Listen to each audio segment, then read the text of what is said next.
CSATல ஒரு previous year question analysis பார்த்திரலாம். So ரீசனிங்ல சிலோகிசம்ல UPSC 2022 क्वेश्चन தான் பார்க்க போறோம். சோ ஸ்டேட்மென்ட் கொடுத்திருக்காங்க, கன்க்ளூஷன் கொடுத்திருக்காங்க. இந்த ஸ்டேட்மென்ட் வச்சு இந்த கன்க்ளூஷன் கரெக்ட்டா அப்படினு சொல்லிட்டு ஆப்ஷன்ல ஃபைண்ட் பண்ண சொல்லிருக்காங்க.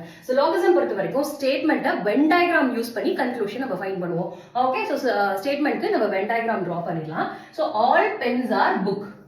All pens are book. இப்படிதான் வென் டயகிராம் வரும். So next no chair is a pen. So no chair is a pen. பென்னுக்கும் சேருக்கும் எந்த ஒரு கனெக்ஷனுமே கிடையாது. So first conclusion all chairs are book. இந்த இடத்துல பென்னுக்கும் சேருக்கும் ரிலேஷன் சொல்லிருக்காங்க, புக்குக்கும் பென்னுக்கும் ரிலேஷன் சொல்லிருக்காங்க. அப்ப புக்குக்கும் சேருக்கும் நோ டைரக்ட் ரிலேஷன், எந்த ஒரு டைரக்ட் ரிலேஷனும் இல்லாததுனால புக்குக்கும் சேருக்கும் நம்ம எந்த கன்க்ளூஷனும் கொடுக்க முடியாது.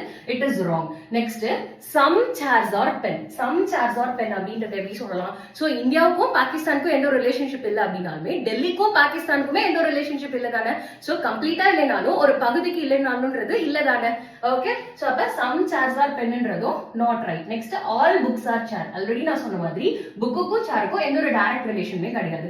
Next no chair is book. இதுவுமே புக்குக்கும் சேருக்கும் எந்த ஒரு டைரக்ட் ரிலேஷனுமே நமக்கு தெரியாது, எந்த ஒரு இன்ஃபர்மேஷனுமே தெரியாது.